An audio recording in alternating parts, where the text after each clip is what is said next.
My brothers, dear brothers and sisters, এই ভিডিওটা তোমাদের জন্য নিয়ে এলাম। এই নতুন ভিডিওটা এটা বিশেষ করে তাদের জন্য কাজে লাগবে যারা এই বছর থার্ড সেমিস্টারে উঠলে, ঠিক আছে, তাদের জন্য একটা খুবই ভালো এবং খুবই ইম্পর্ট্যান্ট একটা ভিডিও, যেখানে তোমরা কিন্তু 100% অ্যাটেনশন দিয়ে শুনবে যে আমি কি বলতে চলেছি।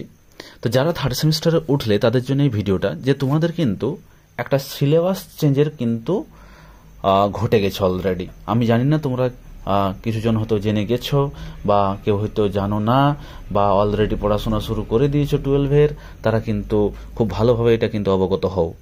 প্রথমত তোমাদের একটা প্রোজ ছিল, দেখবে, a room of one's own section on Shakespeare sister.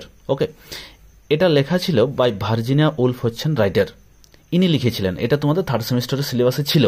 প্রশ্ন হচ্ছে, এটা কিন্তু সিলেবাস থেকে তুলে দেওয়া হয়েছে। এই যে প্রোজটা, a room of one's own section on Shakespeare sister by Virginia Woolf, এটা কিন্তু এই প্রোজটা সিলেবাস থেকে তুলে দেওয়া হয়েছে, এবং এর বদলে যেটা ইনক্লুড করা হয়েছে সেটা হচ্ছে the bet by Anton Chekhov. Again I repeat, the bet by Anton Chekhov. এটা কিন্তু তোমাদের সিলেবাসে ইনক্লুড হয়েছে, এবং সিলেবাস থেকে যেটা রিমুভ করা হলো বা বাদ দিয়ে দেওয়া হলো সেটা হচ্ছে a room of one's own section on Shakespeare sister by Virginia Woolf. Clear হলো? এটা কিন্তু প্রোজের একটা চেঞ্জ করে দিয়েছে তোমাদের। নেক্সট, একটা নাটক ছিল, মনে রাখবে, তোমাদের থার্ড সেমিস্টার এবং ফোর্থ সেমিস্টার দুটো সেমিস্টার মিলে একটা নাটক ছিল, যে নাটকটার নাম ছিল তারা। রাইটার ছিলেন মহেশ দত্তানি। এরপরে এই তারা নাটকটা দুটো অ্যাক্ট ছিল, যেটার ফার্স্ট অ্যাক্টটা ছিল তোমাদের থার্ড সেমিস্টারে, এবং অ্যাক্ট 2টা ছিল তোমাদের ফোর্থ সেমিস্টারে। কিন্তু এই মহেশ দত্তানির এই তারা নাটকটিকে তুলে দেওয়া হয়েছে সিলেবাস থেকে। ক্লিয়ার? এবং এর বদলে একটা ওয়ান অ্যাক্ট প্লে নিয়ে আসা হয়েছে, একটা একাঙ্ক নাটককে নিয়ে আসা হয়েছে, যে একাঙ্ক নাটকটার নাম হচ্ছে রাইডার্স টু দ্য সি। দেখতে পাচ্ছ, riders to the sea by J M. Synge. এবার ব্যাপারটা হচ্ছে, এই যে তারার নাটকটাতে যেটা দুটো অ্যাক্ট ছিল, সেখানে রাইডার্স টু দ্য সিটাতে কিন্তু একটা অ্যাক্ট আছে।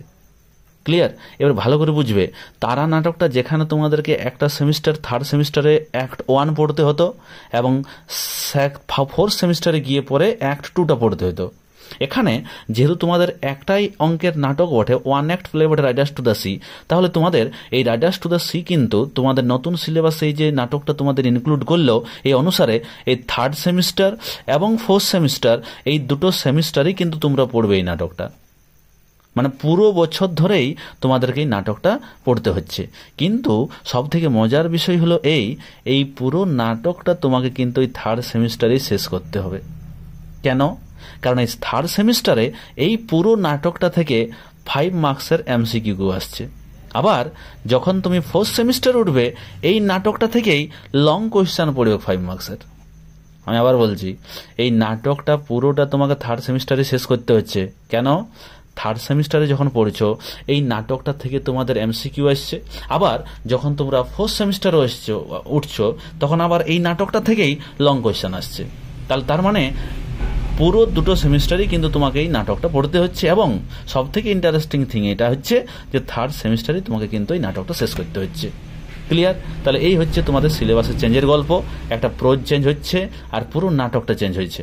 এবং নাটকটা চেঞ্জ হওয়ার পাশাপাশি এই স্ট্রাকচারটা কিন্তু খেয়াল রাখবে, এই থার্ড সেমিস্টারের মধ্যে শেষ করবে, কারণ থার্ড সেমিস্টারে MCQ আসছে। আবার এই নাটকটা থেকে লং কোয়েশ্চেন পড়ছে ফোর্থ সেমিস্টারে। ক্লিয়ার? কারো যদি কোনো প্রশ্ন থাকে ক্লাসে অবশ্যই বলবে, বা যদি কারো কিছু ডাউট থাকে, যারা ইউটিউবে আমার চ্যানেলকে ফলো বা সাবস্ক্রাইব করেছো, তারা কিন্তু কমেন্ট বক্সে জানিও যদি বুঝতে না পারো। ওকে, থ্যাংক ইউ।